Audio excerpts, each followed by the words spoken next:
Yellow, y'all. This is Evan Lindsay from the Jackass Podcast, also known as Coach Lindsay. Thank you for coming back and listening. This is episode 7. And today we're going to talk about some stuff around the flood in Kerrville on the Guadalupe River, how some people in Texas have been attacked about it, and how Texas is handling it. For education, we're going to go specifically to my district and talk about pay and how people move and all different types of stuff with my district, because the school year for me is just getting ready to start around the corner. Within the next month, heck, we're doing our teacher retreat in the next few days, so we'll see. Uh, the Lowland sports, some stuff about my thoughts on pros getting in trouble. I know it's kind of their free time of year, especially like basketball and football players. What I think the WNBA needs to do, because that's a league that's up and coming still, even though it's been around for 20 years. And these are just my opinions. Um, Top 10 fantasy football tight ends. And also going to talk about Goldberg retiring from wrestling. Um, Evolution, which is happening today, which when y'all hear this podcast, it'll already probably have happened or it'll be in the middle of it. And progressiveness and entertainment, and why I don't think it's a good thing. So let's start off. The Kerrville floods. If y'all don't know, I am from San Antonio, Texas. Last week I talked about a couple things of basically being off the Guadalupe and having memories from the camp I was at as a kid and the stuff that we did off the Guadalupe River. If y'all don't know, Texas geographically is kind of weird depending on where you go. Because like on the coastline is typical coastal, really hot, humid, probably got some really cool nights, but just like thick air, humid. Like if you go from San Antonio to Houston, not only do you go from the plains to like the nice forest that Texas has, to just kind of a weird humidity in San Antonio and the hill country. And you go to the coastline where Houston and or Galveston and Corpus and all that, and the weather changes and the scenery changes. Like, to give you an example, Bryan College Station is like a 3-hour drive on not so major highways in Texas from San Antonio. I had a girlfriend right out of high school who moved to Bryan, so I got to drive it a bunch. When I hit a little town called Bastrop, which is probably about an hour outside of Austin, it's about an hour and a half from here. But as soon as you hit Bastrop, as soon as I took a right where now there's a Buc-ee's there.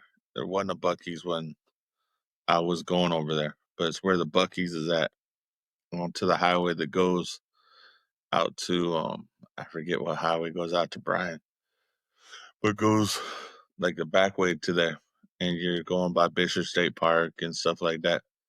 And it just changes and it starts smelling like, and you see pine trees and start smelling like pine. And before that, you're just in kind of the plains or the hill country of Texas. And it is just such a different thing. I used to love when I did Bastrop. You start driving through it and you can smell the pine as soon as you hit. And it looked pretty. Like you going down 2-lane road with trees, which is not something you see a lot in Central and West Texas. So it's just really pretty. So, and when we're talking the hill country area, it's really just like if you've never been through San Antonio, like if you visit San Antonio and just really been downtown, but you haven't done the loop or one of the loops around town and seen how and gone through some of the major roads of San Antonio, you don't realize how hilly San Antonio is. I have a vivid memory of we lived off 410, which is the inner city loop, basically. So if you don't know how San Antonio has grown, I don't know when 410 was built, but as long as I've been around San Antonio since 87, 410 has been a major loop in San Antonio. and you had in and outside the loop, and I lived just inside the loop. And our apartment complex, the parking lot would flood when we first got over there, and the road by the parking lot, because we were up on top of a hill and it go down the little valley, and the other apartments were on the other side of the hill. And that whole area would just flood if it rained really hard. So I'm not saying that's exactly what happened in like Kerrville, but I have spent more than enough days where I've had to look and see and say, hey, do I really want to go? Is it really worth the risk? Because usually when it's flooding, unless you have waterproof shoes or waterproof boots, it's not a good idea to go because you're going to get your feet soaked. You're just going to get soaked. And depending on what type of car you drive, you may risk really messing up your car. So, and I can remember this, the apartments we lived in, my brother went in for his last surgery. They amputated a leg because he had gangrene. And they did already amputated the leg. And we just, it was about this time of year, because it would have been like the last week of June of the year he passed away, because he passed away on a Friday. So it was like that Tuesday or Wednesday. I think he had the surgery on a Monday. Like that Tuesday, no, he had surgery on like a Tuesday. Because the day he had the surgery, me and my girlfriend at the time, my wife, um, went and found out about our oldest child. And that was the beginning stage of that. So I got to tell my brother before he passed away. But I think it was the next day. I couldn't get my mom out there because he was just because the rain was so heavy. And at that time, we just really had a full size 91 van. And this is 2007 ish. So June 2007, we had a 91 Econoline van that we'd replaced transmissions on. We'd done a whole bunch of stuff because it had his wheelchair left in it. So, with all that being said, we just couldn't get to the hospital safely with everybody. So we kind of held off on it. And then, like the next day, it is pretty as anything. To give you an example, I don't know if you haven't been in Texas, if you've experienced this, because really, I've only experienced other states except from what I remember prior to being in Texas for like a week or two at most. So you don't get to see all the weather patterns. You don't get to go and see all that kind of stuff. But give you an example, like this week, like probably yesterday or the day before, we were driving somewhere. I think I was driving my wife to work. And it's like a 15-minute drive from the house. And we left the house clear. Skies weren't clear. It was cloudy. But sun's popping out. Sun is nice and bright. We get down to the turn I'm gonna take, and starts raining. Like not lightly either. It's not a full downpour, but it's not coming down softly. So when y'all talk about hearing about flash flood warning, I don't know if it sets into y'all the same as it does me. It's something that you have to watch out for in Texas, and you have to be very cognizant of, especially in San Antonio and some of the outlying areas of San Antonio. It's just one of those weird things that happens. There are certain roads that like back roads you may take that don't have the bridges or something that you go, oh, it's raining. I might have to be careful going down this back road. I may have to double back.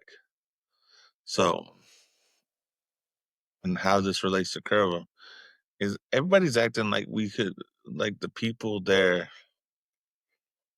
could have reacted any better than what happened. 1, 2 o'clock in the morning, I feel sorry for the campers from Mystic Camp. This is the first time I've ever heard of it. I don't know of any friends of mine that ever went. They never talked about it if they did. But Camp Mystic, those that happened, it's like a once in a year flood where around that area it rose like 40 feet because of all the runoff and all that stuff. With like a few inches of what would be considered like a few inches of rain, and we're in drought conditions. So the ground is dry, it may not be soaking it up as quick, especially with torrential rains. Um, and most of my life, those have kind of been the conditions of San Antonio and the surrounding areas. Maybe a year, summer or two, where we didn't have drought conditions. It is not odd to have water restrictions here in town.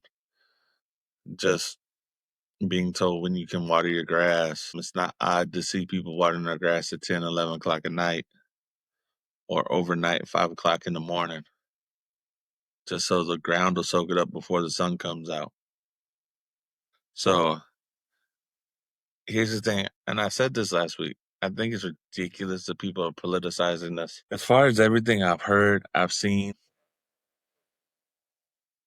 people attacking this as a political thing don't understand nature and the weather, and they just want someone to blame. And they think that the best way to do that is to blame the government for not doing their job. When I can tell you, at least in San Antonio, and I wouldn't be surprised if the little towns around here take notice of it too.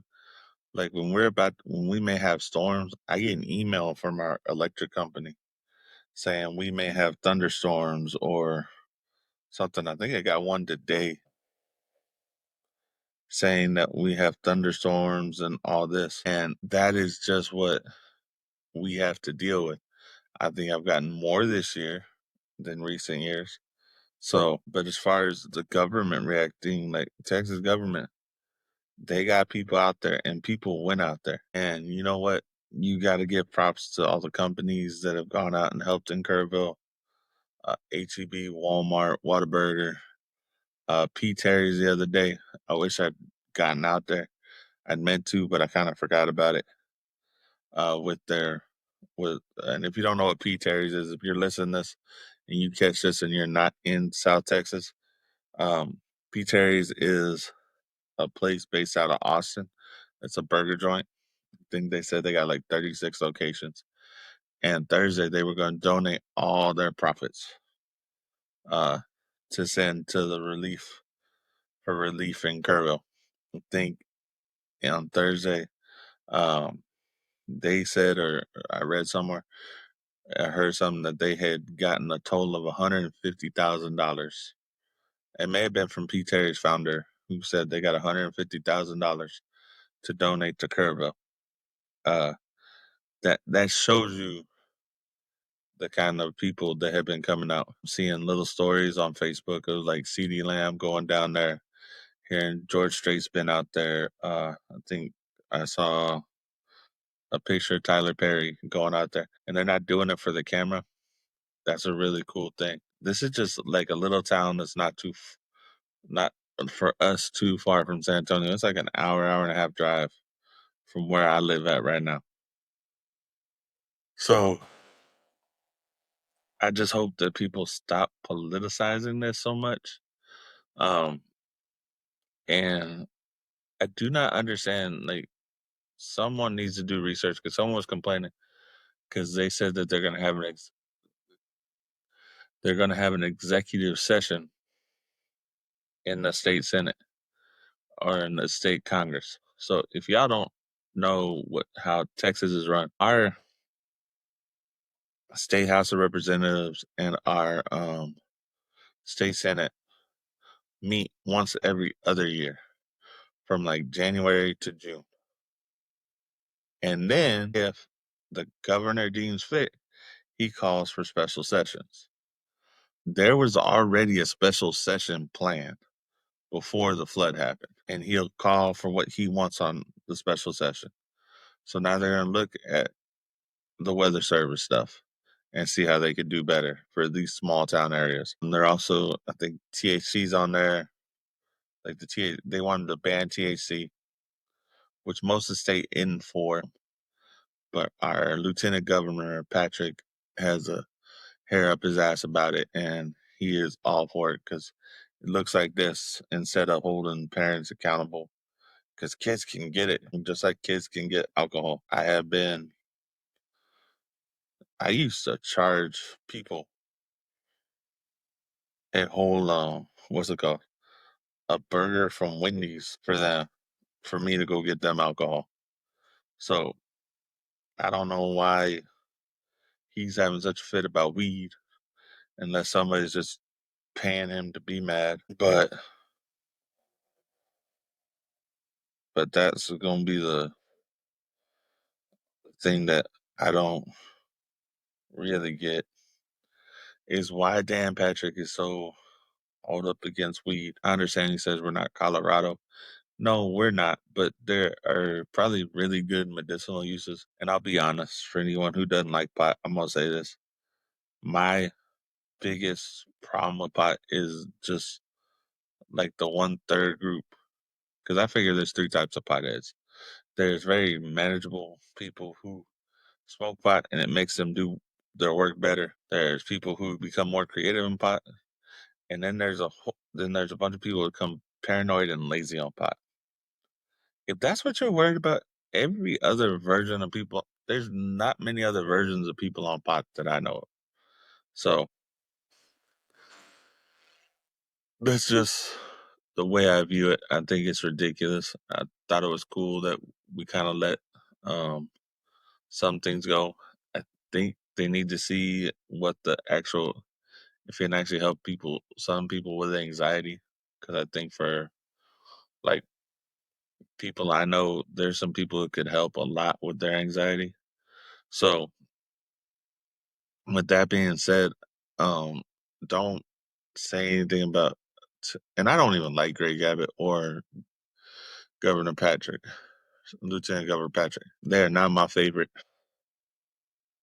political leaders. I'm a teacher. It took it took Greg Abbott like 7, 8 tries to get his voucher bill passed, which I still don't get because I think it's just I don't want to be a conspiracy theorist. I think that there's just people with private education that want to make more money. But that's just my opinion. I'm not surprised because public education always takes a hit, and it's ridiculous to me. But I think Texas handled the flood well. I think they got the people out there that they needed. I know some people that are up there helping. One coaches I work with, he's going to be up there helping this week, delivering food and stuff. So I hope he does well. I hope that all those people are safe. Again, I feel sorry for the people who lost people tragically or just had something so tragic happen to them that there's really no way to say but be sympathetic about it and empathetic and realize how distraught you would be if like one of your that happened to your kids. I think this is showing that some people have lost the ability to be empathetic to other people and just have their entitlement showing. So hopefully people do better with the next situation. So that's all I'm really gonna say. I don't want to use Kerrville for anything but just gripe at people who are using who are using it as an example of the wrong type of thing. So hopefully Kerrville get the damages taken care of. They get their people in places where they can stay and still and still be showing love for them. Next thing, I'm gonna talk really local. I am in the biggest district in San Antonio as a teacher. I went to this district as a kid, and it has literally doubled in size and the amount of schools we have since I graduated almost 25 years ago. Because we went from having about 10 middle schools to 21. I think we had like 6 high schools and it went up to 12. And so it's been interesting this year to me with all the stuff about the vouchers and all the stuff that was in legislation this year. My district seems to be acting slow and very, very calculated. And not that they've ever been like a fast moving thing. Most government entities aren't the fastest moving thing, except like when an emergency happens. but my district's moving slow. Like, there are districts around town that have already announced excuse me, prior to when people couldn't resign from their contract about pay raises and stuff that goes with the voucher bill, with the budget bill that the Texas legislature passed. And my district hadn't said anything. And they're not even they're having I don't know if it's closed or, but they're having a called board meeting this week. And then next week they're going to have a what's it called? Their normal board meeting that they have once a month. They do them on Tuesdays. So that's going to be interesting to see. Cuz in the next 2 weeks we start ramping up, like coaches start ramping up to get back in the groove of things. A week from tomorrow my daughter starts going back to band camp for her senior year. So she gets to do a lot of that stuff. So we're getting ready to start the new school year. Getting ready to start, and they haven't said anything about pay yet. And usually they do it like in June, but they're just going slow this year about it. So I'm kind of wondering what's going on. I know they made cuts at the district level because of some of the budgeting stuff. I know that there are jobs that were open and had been taken and then are no longer open and available anymore. So it's going to be interesting this year. I know that they cut tech support jobs and stuff like that. I know some teachers retired this year or resigned. I think probably some retired teachers aren't coming back to help the district with the budget. So it'll be interesting to see. Now, I'm gonna get on now with that being said, because of my interest also goes to because I'm just having a headache. And I guess it's something that's bugged me for a while. And this is just gonna sound like a poor dumbass, just not just complaining for a minute. But I'm amazed, like the past couple times I've gone looking for a place, how much people rely on credit score now. Like I bounced from house to house. I did spend I did like 10 years where I didn't really have to do or deal with so much corporate stuff. Like there's a lot of people who have invested, like, or a lot of real estate companies invested and bought houses, and I get that. Do your business, that's fine. But the bar keeps getting moved. And like you think you're close to the bar, and then you're like, no, I'm not. Like I'm far from the bar. You think you're really close to the bar, and you're like, no, I'm not. Like that bar just keeps jumping for some reason. And I have never made my credit my priority. That was a choice I made, and I understand that. I understand that I got friends who got in on this earlier than I ever did, and I guess did it the right way or the more conventional way. I've very seldom in my life been able to do stuff the conventional way, whether it's I got in my own damn way or whether it was the circumstances that I had around me. Didn't make that the easiest choice to do it the conventional way. And sometimes you make the easy choice and sometimes you make the hard choice. And on those moments where I made the hard choice, I just did it a little bit later in life. Uh, I had friends that went to college like my doppelganger went to college right after high school. Went to it was Southwest Texas at the time, Texas State University. Um, Graduated, taught for a while. Now he's a principal in district around Austin. And I just it was never my priority.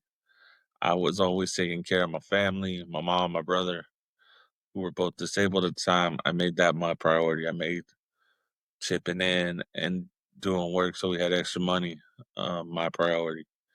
And so I may not be reaping the rewards from that except that I have life experience and I can connect with people who have had to deal with hard things as a teacher. But credit, especially over like the past, I'll say 15 years, especially since the housing market collapsed, has just become such a measuring stick. And the really messed up part about it to me is if you screw up on paying something here and there, it affects you tenfold to what you doing it 10 times in a row does for you. Uh, and maybe that's just a lesson I had to learn the hard way, or maybe I'm just finally mature enough to actually understand it, but I still think it's crap. That's the way, like, we do stuff now, and that their lines have gotten so um like so strong about it. It may not sound like much, but everybody's looking for like a 600 credit score, and or they're looking for above that. And it's like at one point in time, I just needed like a 550 or 540 to go get looking for a house loan. And now where I've been sitting at, and again, my fault. I'm not saying this to cry me a river. It is my fault. I'm not holding anyone else accountable for it. I'm just saying, man, it sucks. And just venting off my chest what it is. And just like, this is what you got to do. And I forget, there was one where they got places. There's one company where they got places all over the place. And so I don't see them on normal apps, but I saw them on one because I would look through I've been looking through apps, houses, and I found one. And that one is, it's like, forget which app it is, but I found out on that one, and like every house that I hit to say, "Hey, I got a question," comes back from this one company. They're houses I haven't seen, but this one company. And then we go look through to do stuff so you can go look at it.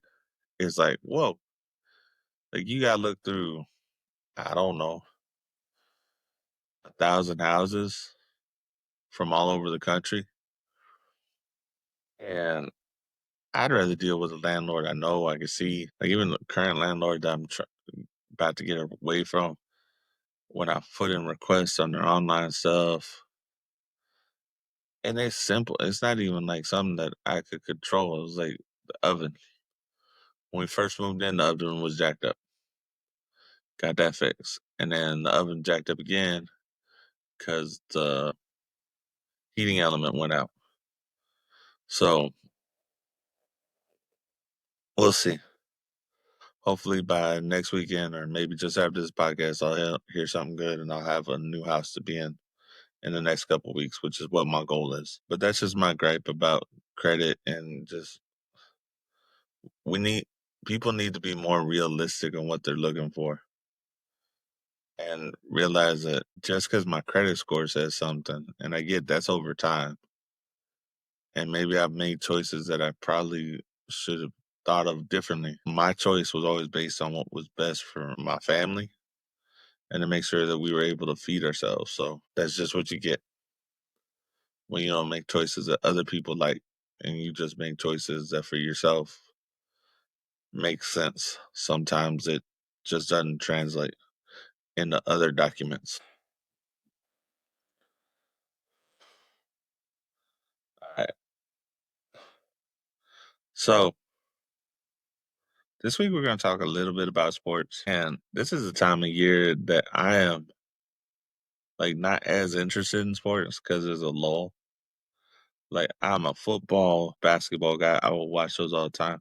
I watch playoff baseball. Never really been a big hockey fan. I'm not a big soccer fan unless I just happen to catch it and it caught my interest. We know y'all know I'm a big wrestling fan.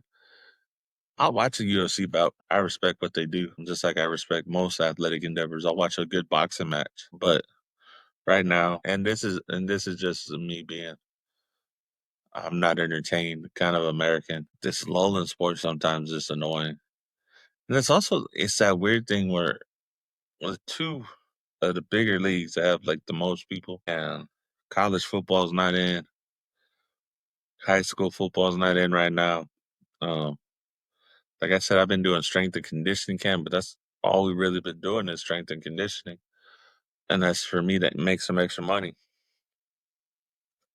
It's just one of those weird things with this lull in sports and people talking. I have been watching like the debate shows since I just got out of high school when they first came out. Pardon the interruption, Around the Horn, which just took its last show a couple months ago. First Take when it was Cold Pizza. But just as lull, this time of year is like there's nothing to look forward to. Like we're looking forward to August, looking forward to training camp, looking forward to the Hall of Fame for them.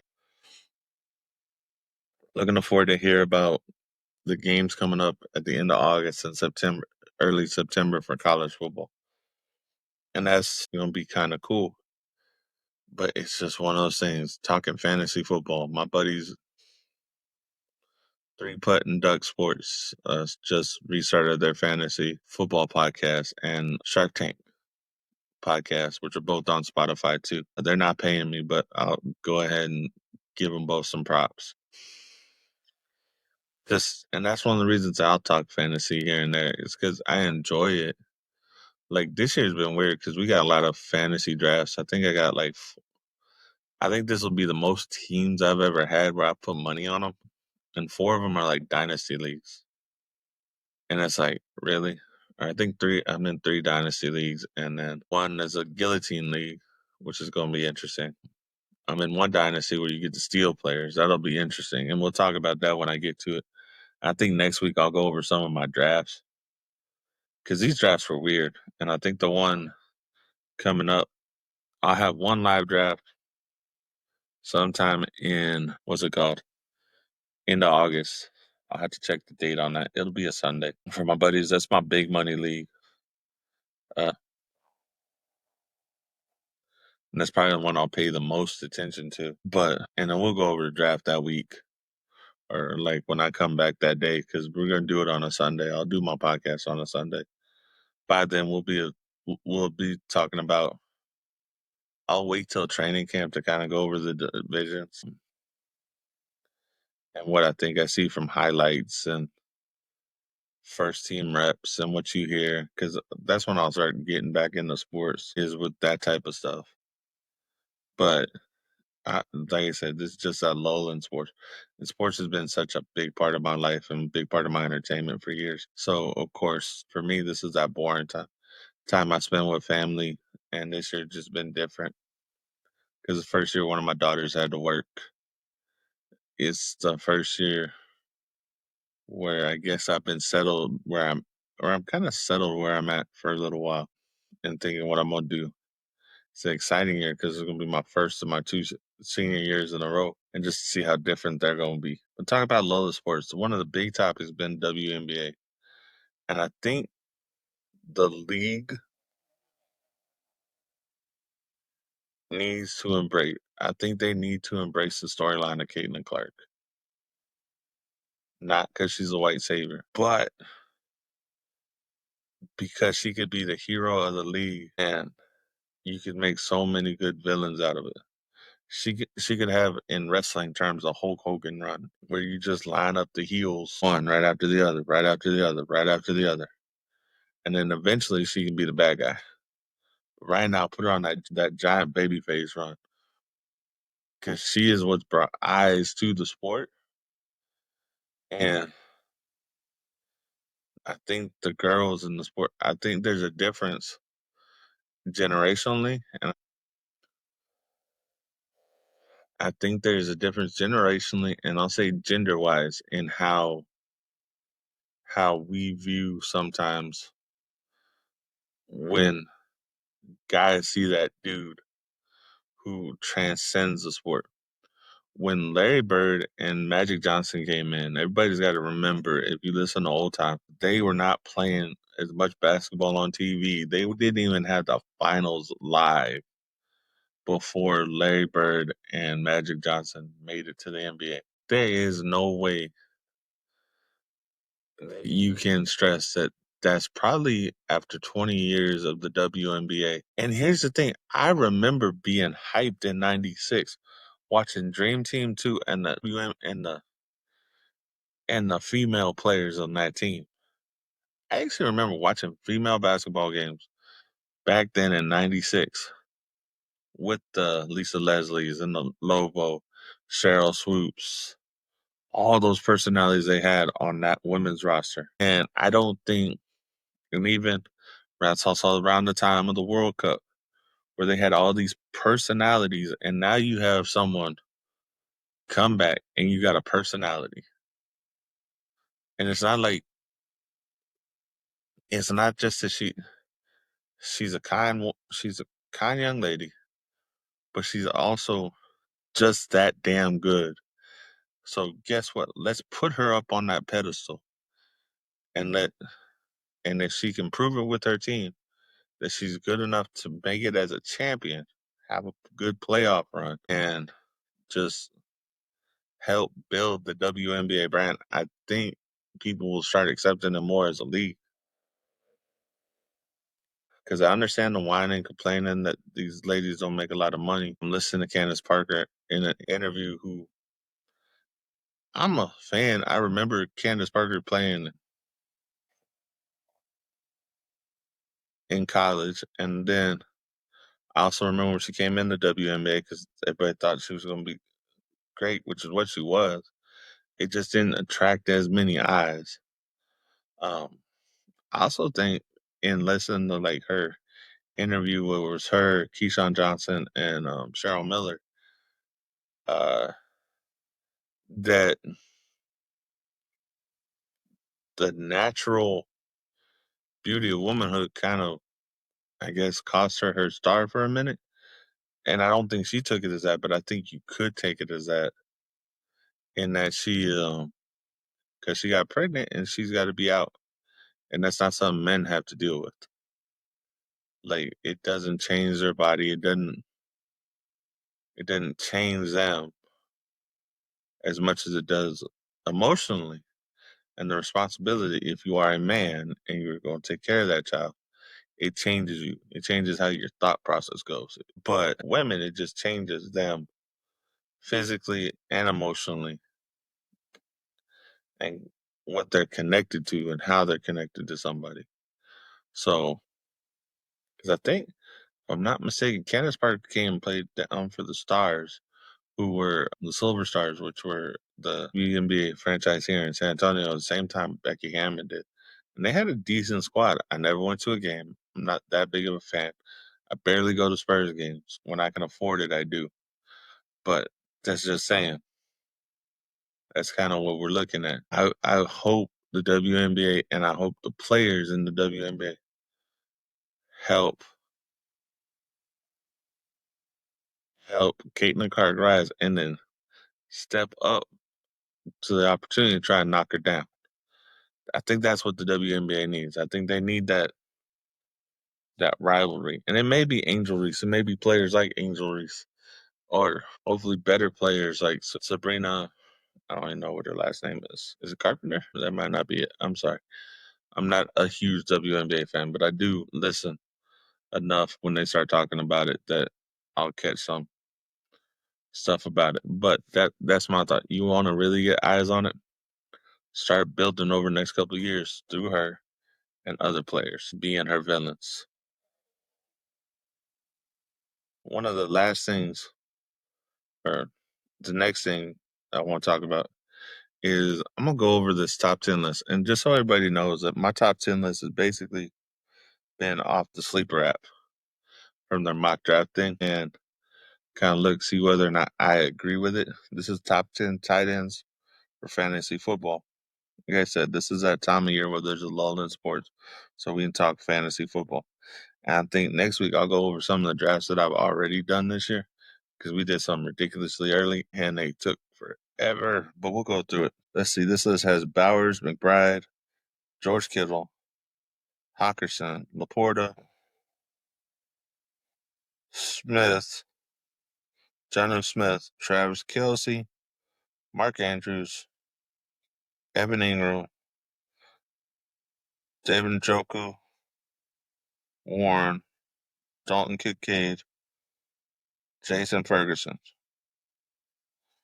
uh, Kraft from Green Bay, and Goddard from Philly.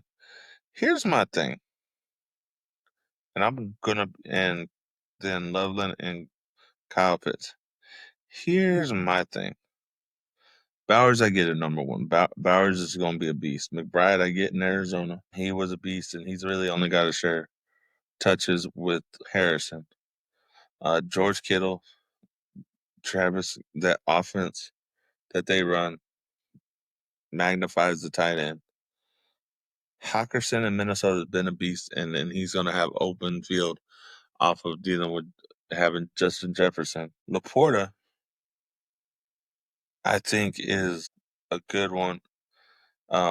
Detroit uses their tight end a lot. He's got a lot of open space to play with in that offense. Here's where I have trouble. I don't think Smith's going to be that high. I'm having trouble seeing, because one thing we can say is Aaron Rodgers has never been the greatest at getting his tight end the ball consistently. Outside receivers, no-name receivers, people coming across with speed that can do yard after catch. He is accurate as anybody doing that. But he's had some good tight ends that came across him, and then they don't do as well fantasy-wise. So I don't think this guy's going to be as big of a deal. Travis Kelce, I think during the season he's going to drop a little bit. I think they got enough young talent at receiver and talent at receiver that he may not have to be. I know he is Patrick Mahomes' safety blanket, but I don't think they really show that unless it's a big game or it's playoff time. Now, you want to talk to me about playoff Travis Kelce? I don't think. I think they're gonna say let's not beat him up during the season because we got 17 games to play, but we'll abuse the living hell out of him during the postseason because he's gonna step up and that connection is just gonna be there. I'm feeling Mark Andrews is gonna take a step back. Ingram, I think, is in a good spot just because he is a good tight end and he is in Denver with a young quarterback who needs a safety blanket. So he'll probably get a lot of catches. I don't know if he'll get a lot of touchdowns.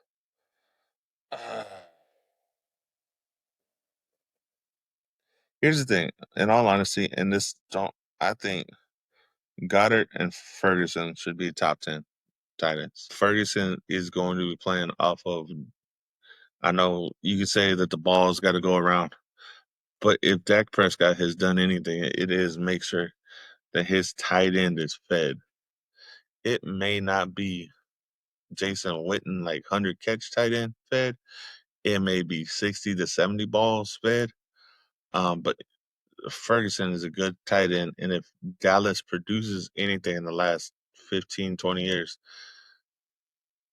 that is one spot on the field that when Dallas drafts him, I'm fairly sure they will be good. Dallas Goddard, I think even with the likes of A.J. Brown and who else did they get? They got somebody else. Devontae Smith. He is still a hell of a tight end. I think I remember listening to the draft coverage the year he came out, and I know the crew who was on the Cowboys like draft episode crew wanted Dallas Goddard. So he is a hell of a tight end.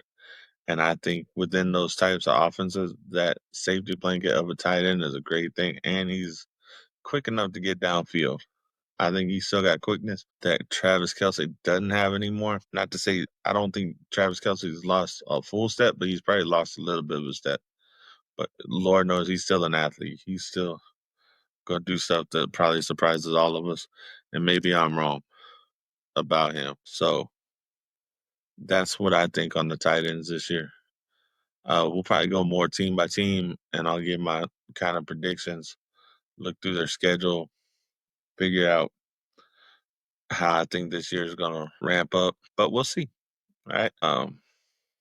And next, we're going to talk wrestling this week. We didn't really talk it last week, but I'm going to talk a little bit today because last night I got to watch Saturday night's main event, and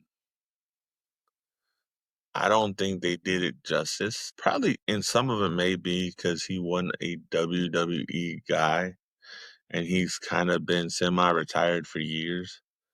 and his main run was in WCW back when the people in WWE who may have a long memory were fighting for their lives in versus WCW. But the fact that Goldberg faced who's now like the beast, one of the beasts in WWE in his last match, and kind of gave Gunther a rub for retiring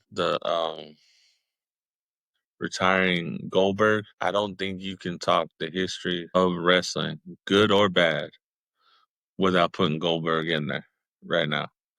I think if you go, he may be, it may be a paragraph, it may be a chapter, depending on how much you love Goldberg. But just to see him, he's an original kind of, he's original in this way. He's an original success story to what WWE is doing now with its developmental. Because he played football, he got signed by WCW, he went to the power plant, and he trained. If y'all don't know what the power plant was, the power plant was the school that WCW ran. They had the likes of him. They trained the Big Show, Paul White. They trained Diamond Dallas Page, and probably trained a whole bunch of others. But those are the three I know came out of there and made a big splash. But I think, as someone who came off, like, he didn't have the personality of Diamond Dallas Page, and he didn't have the physical stature of the Giant or the Big Show, depending on how you want to look at him. Just him coming out, being no nonsense. Yes, he was not the greatest wrestler. He was kind of like an aggressive version of John Cena. He wasn't a Brock Lesnar who had the wrestling background, but he did a hell of a lot of good.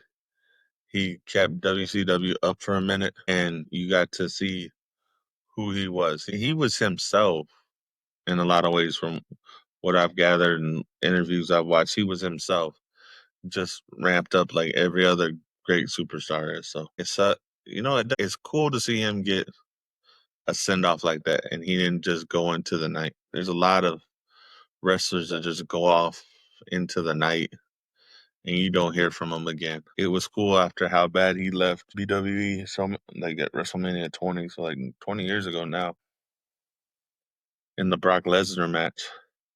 And it was cool when he came back. It was cool when him and Brock Lesnar had their series of matches. I think this was just cool to send him off like that in what is one of his hometowns, Atlanta. And watching him talk after the match, I got nothing but respect for him as an athlete and him as a man from what I've seen.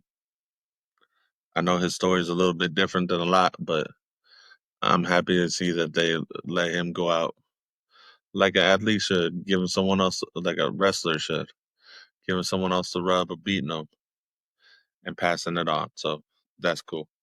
We're talking about WWE Evolution. I'm not going to predict matches. I hope there's a couple surprise returns. AJ Lee would be cool. Paige would be cool.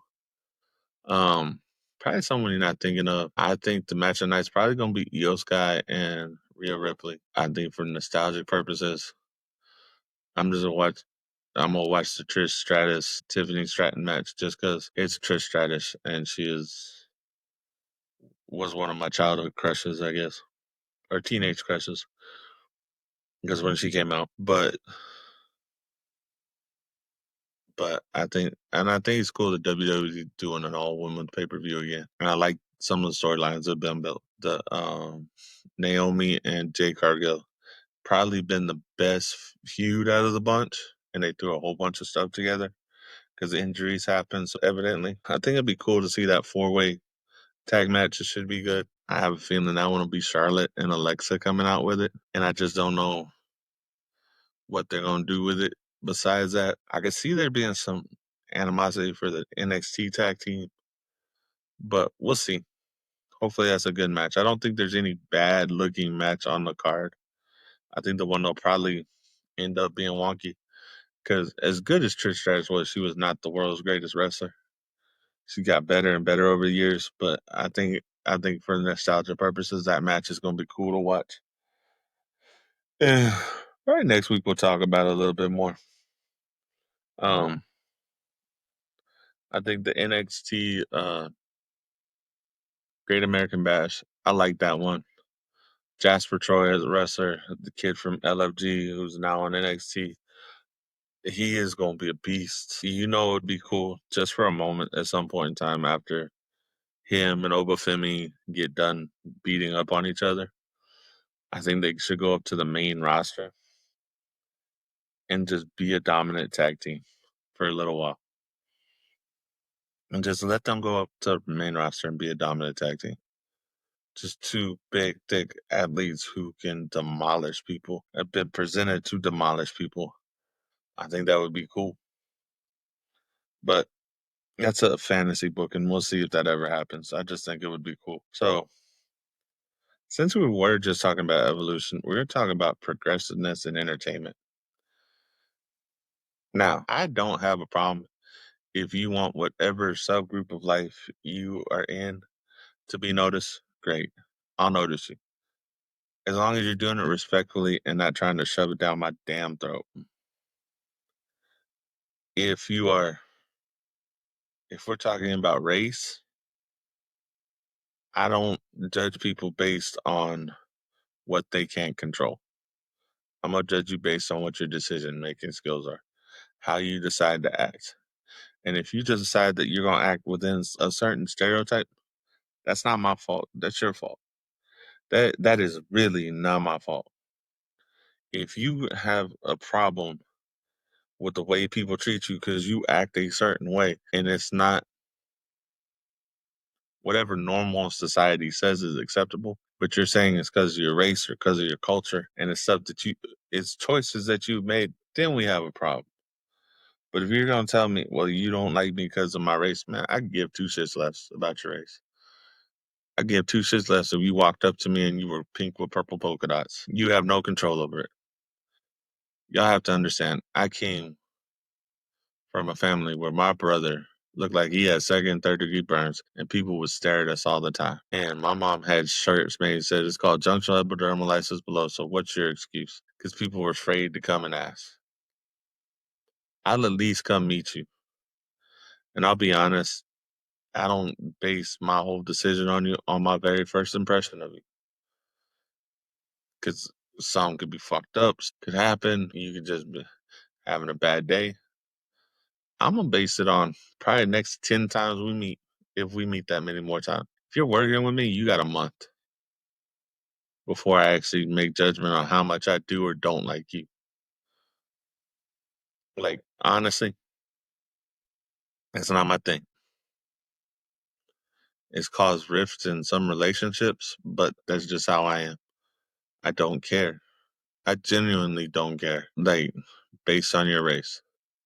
Now, if you're acting like an ass, I do care. I strictly and try to my very best live by the golden rule. Treat people like you want to be treated. And I do not get, and actually my belief is if more people followed that rule, like the world would be a better place. I've had plenty of like other race coworkers. I've been confused for other races. If you're looking at this may be the first time you realize I have a little bit of a tan. And a lot of people, I've run into some people. I've run into people who, and I find it funny, being in San Antonio, Texas, place that is over 50% Hispanic. I worked with the dominantly Hispanic staff at my first middle school for the coaching staff for the boys side. And so we had me and one other white guy there my first year. And then the next year we had me and 5 Hispanic guys. And they would, of course, in the background, they'd kind of give him grief because he was kind of ultra white. So they give him grief about that, like boys do, like men do. And then the next year, after he left, I said something. I was like, I got a curiosity question. Why don't y'all brag me like you ragged so and so? Like, well, what do you mean? You're not white? Like, yeah, I am. I was like, no, I thought you were like a country Hispanic. And I find it funny. I don't take offense to it. Especially with the last name Lindsay. I just find it funny. So I say all this to say y'all don't need to push every agenda. Entertainment should be about like us losing ourselves in something. Movies should be about me losing myself in whatever story you're telling. Not me having to check off a list that you did all this stuff right to represent that culture. Because these are usually fictional pieces. And even if they're true pieces, you fictionalize them somewhat because you need to add the drama into it. So, can we stop with the progressiveness in entertainment? I don't need all my entertainers to be so politically correct. It's not funny that I can't believe what the hell they're saying just because they don't want to offend somebody. If you have a problem being offended, then you need to get over yourself and realize the world don't revolve around you. I know it don't revolve around me. That's why I don't give a shit if I offend somebody. And I don't care if they offend me. I'd rather have the conversation about whatever you offended me about than sit here and get up on a high horse and not be able to have an actual conversation. If you are so woke or so progressive that you can't listen to somebody else's opinion, then guess what? You're not doing anyone justification for it. All right. So I hope y'all have a good week. We'll see you next week. Have a good summer. Hopefully everything goes all right for you. This is the Jackass from the Jackass Podcast. Coach Lindsay out.